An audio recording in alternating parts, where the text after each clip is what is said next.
Hello students, तो मैं हूं आपका भाई आलिम और आप देख रहे हैं बिहारी क्लासेस। तो आज हम लोग देखने वाले हैं 100 महत्वपूर्ण ऑब्जेक्टिव ऑफ साइंस। तो हम चलते हैं अपने क्वेश्चन पे। Let's go. तो हमारा पहला क्वेश्चन दिया हुआ है, निम्नलिखित में से कौन लेंस का आवर्धन होता है। तो हमको मालूम है लेंस का आवर्धन होता है V बाई U, तो इसका आंसर हो जाएगा डी। चलते हैं हम अपने नेक्स्ट क्वेश्चन पे। तो फिर दूसरा क्वेश्चन है, निम्नलिखित में से कौन नेत्र का रेटिना होता है। नेत्र का रेटिना होता है रेटिना, सही है। उसके बाद हम अपने अगले क्वेश्चन पे चलते हैं।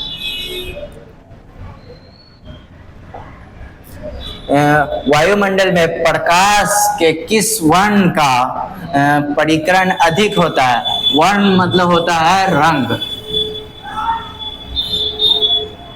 तो किस रंग का ज्यादा परिकरण होता है। नीला, नीला। तो यह हमारा आंसर हो जाएगा बी। उसके बाद हम अपने अगले क्वेश्चन पे चलते हैं। उसके बाद है, प्रकाश की किस घटना के कारण सूर्य हमें वास्तविक सूर्योदय से लगभग 2 मिनट पूर्व दिखाई देने लगता है। इसका आंसर है वायुमंडलीय अपवर्तन। वायुमंडलीय अपवर्तन, इसको ध्यान में रखिएगा।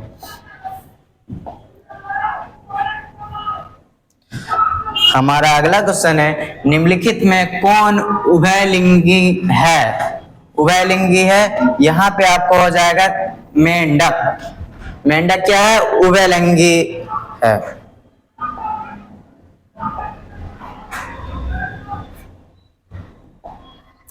उसके बाद है, मेंडल ने अपने प्रयोगों के लिए किस पौधे को चुना। किस पौधे को चुना, तो मटर का पौधा था ना, मटर के पौधे पे उसने एक्सपेरिमेंट किया था। तो हम अपने नेक्स्ट क्वेश्चन पे चलते हैं।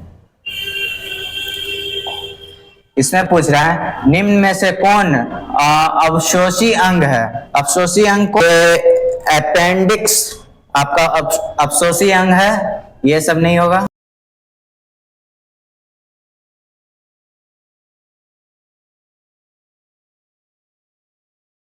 हमारा नेक्स्ट क्वेश्चन है, चिपकू आंदोलन।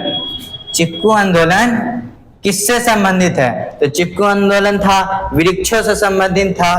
तो यहाँ पे वन संरक्षण, वन मतलब जो पेड़ पौधे होते हैं उनसे संबंधित था। अब चलते हैं हम अपने नेक्स्ट क्वेश्चन पे। यहाँ पे बोल रहा है, आधुनिक आवर्त नियम के अनुसार तत्वों के गुणधर्म निम्नलिखित में से किसके आवर्त फलन होते हैं। आवर्त फलन होते हैं, यहाँ पे आप देखते हैं परमाणु द्रव्यमानों के नहीं, यहाँ पे है परमाणु आकार के नहीं, घनत्व के नहीं, परमाणु संख्याओं के आधार पे होते हैं। फिर चलते हैं हम अपने नेक्स्ट क्वेश्चन पे। तो यहाँ पे लिखा हुआ है, आधुनिक आवर्त सारणी के क्षैतिज कतारें निम्नलिखित में से क्या कहलाती हैं। क्षैतिज कतारें कहलाती हैं परमाणु द्रव्यमानों मानों के नहीं, परमाणु संख्याओं के नहीं, परमाणु आकार के, परमाणु घनत्व के। तो यहाँ पे हो जाएगा अपना परमाणु द्रव्यमानों के। तो हमारा 11 क्वेश्चन है, लोहे के फ्राइंग पैन के जंग से बचने के लिए निम्न में से किस विधि का उपयोग किया जाता है। पहला दिया हुआ ग्रीस लगाकर, दूसरा दिया हुआ पेंट कर लगाकर, तीसरा जिंक की परत लगाकर। तीनों से हम कर सकते हैं, इसलिए यहाँ पे इसका आंसर हो जाएगा डी, इनमें से सभी।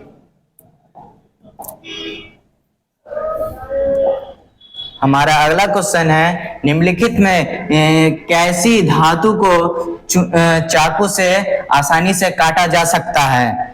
कैसी धातु को आसानी से काटा जा सकता है, तो यहाँ पे हो जाएगा सोडियम। सोडियम को आसानी से चाकू के मदद से आप काट सकते हो, वो बहुत मतलब सॉफ्ट होता है।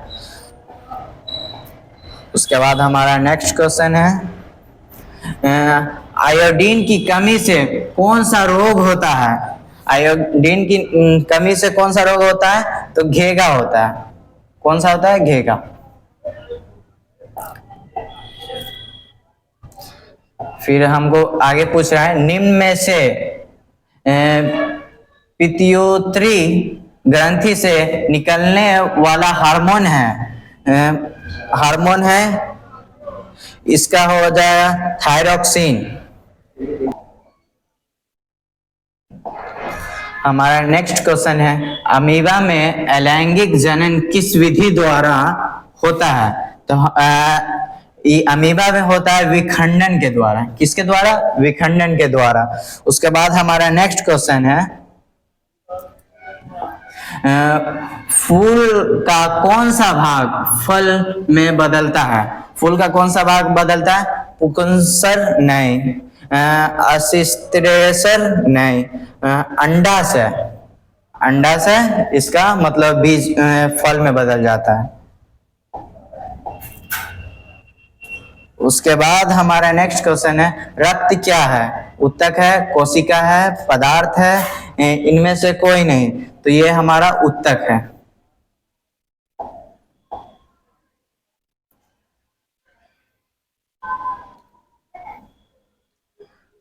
उसके बाद हमारे घरों में जो विद्युत आपूर्ति की जाती है वह कितने का होता है? 220 वोल्ट पर दिष्ट धारा होती है? नहीं, ये नहीं होता है। 12 वोल्ट पर दिष्ट धारा होती है? नहीं। 220 वोल्ट पर प्रत्यावर्ती धारा होती है, ये होगा। ये नहीं होगा, ये नहीं होगा, ये नहीं होगा। प्रत्यावर्ती मतलब डीसी।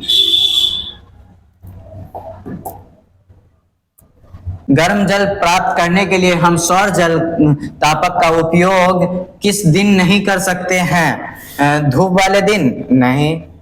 बादलों वाले दिन? हाँ। गर्म दिन? नहीं। इनमें से कोई। ये हो जाएगा। बादलों के दिन हम सौर ऊर्जा का कैसे उपयोग करेंगे जब वो सूर्य की किरण आएगी नहीं, इसलिए इसका आंसर हो जाएगा बी। उसके बाद हमारा नेक्स्ट क्वेश्चन है, दर्पण के सामने किसी भी दूरी पर स्थित वस्तु का प्रतिबिंब सीधा प्रतीत होता है तो वह क्या है? केवल समतल है? नहीं।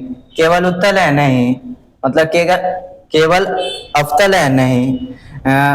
केवल उत्तल है? नहीं। या तो समतल अथवा उत्तल होगा। उसके बाद हमारा नेक्स्ट क्वेश्चन है, निम्नलिखित में से कौन सा उत्तक है? उत्तक अपेंडिक्स नहीं, अपेंडिक्स नहीं, ये उत्तक नहीं है। फ्लोएम उत्तक है, जाइलम भी उत्तक है, इसलिए इसका आंसर हो जाएगा बी एवं सी दोनों। ठीक है। उसके बाद है, प्रोटोजुआ उत्सर्जी पदार्थों का निकासन कैसे करता है? वो कैसे करता है? प्राशरण द्वारा? नहीं। विसरण द्वारा? हाँ। अवशोषण द्वारा नहीं, निष्कासन द्वारा भी नहीं। ये हो जाएगा आपका विसरण द्वारा। उसके बाद हमारा नेक्स्ट क्वेश्चन है, न्यूटन के प्रथम नियम के किस नाम से जाना जाता है? जड़त्व का नियम? हाँ, इसको जड़त्व का नियम के नाम से जाना जाता है। हमारा अगला क्वेश्चन है, एक जूल कार्य का मतलब क्या होता है? 1 न्यूटन बल द्वारा 1 मीटर दूरी पर कार्य। हाँ, यही होता है। इसमें आगे का भी देख लेते हैं क्या बोलता है। 1 किलोग्राम बल द्वारा 1 मीटर दूरी पर क्या ये है? नहीं। 1 वाट शक्ति द्वारा 1 सेकेंड कार्य? नहीं। इनमें से कोई नहीं, ये तो नहीं, यही होगा।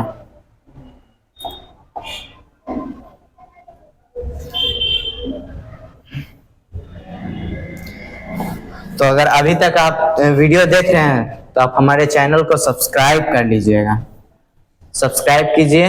उसके बाद हम आगे बढ़ते हैं। स्थिर घर्षण बल किस पर निर्भर करता है? स्थिर घर्षण बल किस पर निर्भर करता है? द्रव्यमान पे? नहीं। वेग पर? नहीं। आकार पर? नहीं। यहाँ पे होगा सतहों के प्रकार पर, मतलब सतह जो घर्षण जो करता है उस पे ना चलेगा कि किस तरीके का इसका घर्षण होगा। उसके बाद हमारा नेक्स्ट क्वेश्चन है, ऊर्जा का एसआई मात्रक क्या होता है? ऊर्जा का एसआई मात्रक जूल होता है। उसके बाद है हमारा नेक्स्ट क्वेश्चन,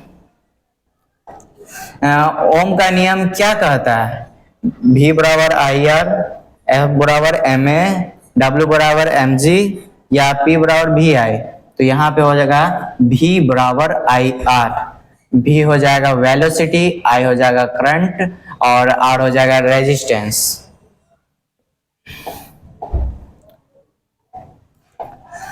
विद्युत धारा का ऐसा ही मात्रक क्या होता है? विद्युत धारा का ऐसा ही मात्रक यहाँ पे ओम, एम्पियर तो नहीं होगा, वोल्ट भी नहीं होगा, वॉट भी नहीं होगा, इसका हो जाएगा ओम। उसके बाद हमारा नेक्स्ट क्वेश्चन है, प्रकाश का वेग हवा में कितना होता है? प्रकाश का वेग हवा में होता है 3 गुने 10⁸ मीटर प्रति सेकंड। तो यही हमारा आंसर हो जाएगा।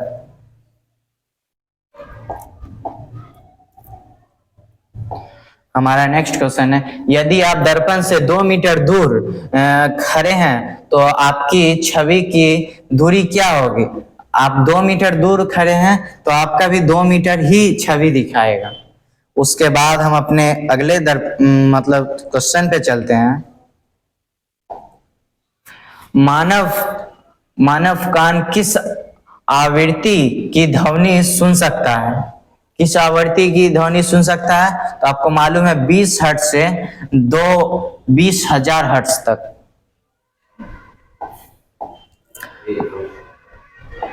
हमारा नेक्स्ट क्वेश्चन है, प्रतिध्वनि सुनने के लिए न्यूनतम दूरी कितनी होती है?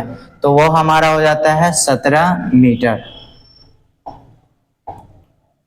हमारा नेक्स्ट क्वेश्चन है, पानी की कठोरता का कारण क्या है?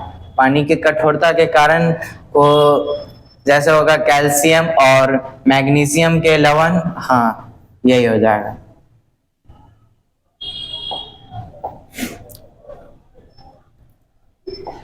हमारा नेक्स्ट क्वेश्चन है, रासायनिक सूत्र NaHCO3 किसका है? ये हो जाएगा आपका बेकिंग सोडा। इसको याद रख लीजिएगा, बेकिंग सोडा। ये एक ना एक क्वेश्चन पूछता ही है, घुमा के पूछेगा, या तो आपको पूछेगा बेकिंग सोडा का फॉर्मूला क्या है, तो आपको ये बताना है।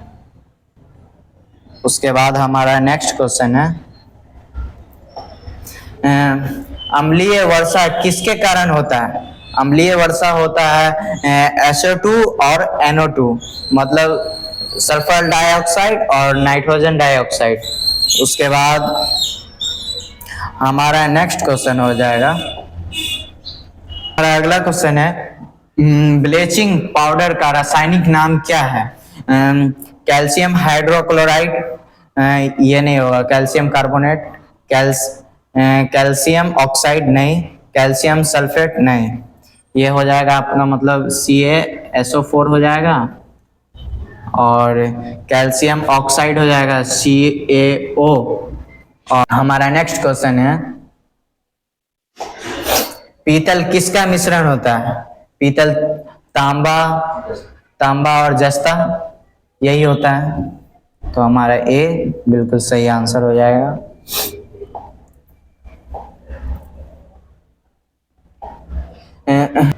हमारा अगला क्वेश्चन है, ग्रीन हाउस गैसों में मुख्य रूप से कौन सी गैस पाई जाती है?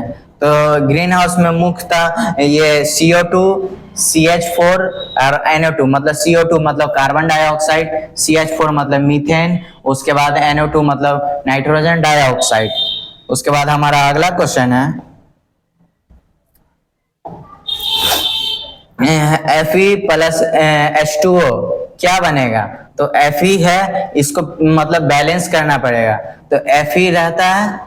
उसके बाद हमारा है H2O, इसको रिएक्शन करेंगे तो हमारा हाइड्रोजन अलग निकल जाएगा, हाइड्रोजन अलग निकलेगा। उसके बाद इसको जो बैलेंस करेंगे ना, तो ये हमारा आंसर हो जाएगा Fe3O4।